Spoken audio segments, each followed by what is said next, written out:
ប្រើកម្មវិធី app នៅលើទូរស័ព្ទដៃមួយនេះនឹងជួយឲ្យយើងថតស្លឹកឯកសារกระดาษសៀវភៅឬក៏ ID card ផ្សេងៗកម្រិតច្បាស់ដោយមិនចាំបាច់ scan ចូលកុំព្យូទ័រហើយឥតគិតថ្លៃ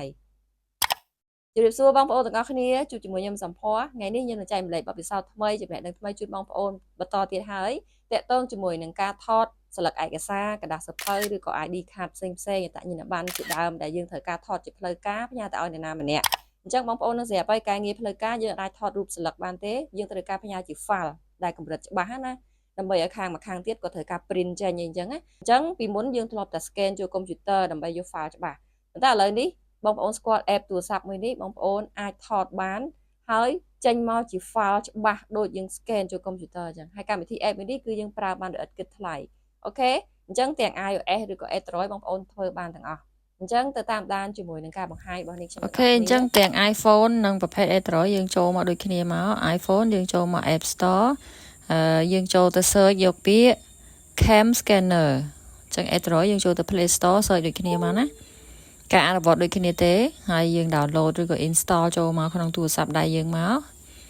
ដោយសារតែខ្ញុំបាន install ហើយដល់អញ្ចឹងទៅខ្ញុំគ្រាន់តែ update មកគឺខ្ញុំប្រើបានហើយអញ្ចឹងពេលដែលដំឡើងហើយយើងចុច open មកណាអូខេអញ្ចឹងយើងចូលមកកាន់កម្មវិធីហ្នឹងតែម្ដង Cam Scanner ហ្នឹងវាលោតពាណិជ្ជកម្មដល់មួយ plate ទេយើងខ្វែងចូលទៅអត់អីទេណាហើយយើងចុចឲ្យកន្លែងកាមេរ៉ានេះមកដើម្បីទៅថតអញ្ចឹង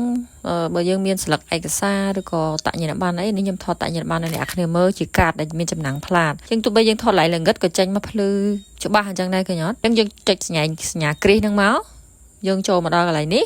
យើងចុចកន្លែងចុច3ខាងក្រោមហើយយើងចុចយកពាក្យ save to photo ទៅគឺវានឹងចូលទៅក្នុងអាល់ប៊ុម photo យើងហើយអូខេឥឡូវខ្ញុំសាកល្បងមួយទៀតទៅថតស្លឹកឯកសារពីសភៅមួយឲ្យអ្នកគ្នាមើលចុចកន្លែងកាមេរ៉ាហ្នឹងដដែលឃើញទេ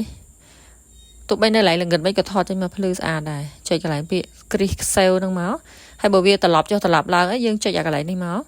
យើងអាចត្រឡប់បានបើវាប្រជ្រះអូខេចុចសញ្ញា crease ហើយចុចកន្លែងចុច3ហើយចុចយកពាក្យ save to photo មកតែប៉ុណ្្នឹងឯងអ្នកទាំងអស់គ្នាយ៉ាងណាដែរបន្ទាប់ពីបានទស្សនាចប់ជាមួយការបង្ហាញរបស់នាងខ្ញុំសង្ឃឹមថាវីដេអូមួយនេះបងប្អូនទទួលបានផលប្រយោជន៍ក៏ដូចជាចំណេះដឹងថ្មីបន្ថែមទៀតអរគុណបងប្អូនដែលបានទស្សនាពីដើមដល់ចប់ហើយបើសិនជាគិតថាវីដេអូនេះមានប្រយោជន៍សម្រាប់ខ្លួនឯងនិងអ្នកដទៃសូមបងប្អូនចូលរួម share ទាំងអស់គ្នាអរគុណបងប្អូនយើងនឹងជួបគ្នានៅវីដេអូថ្មីបន្តទៀត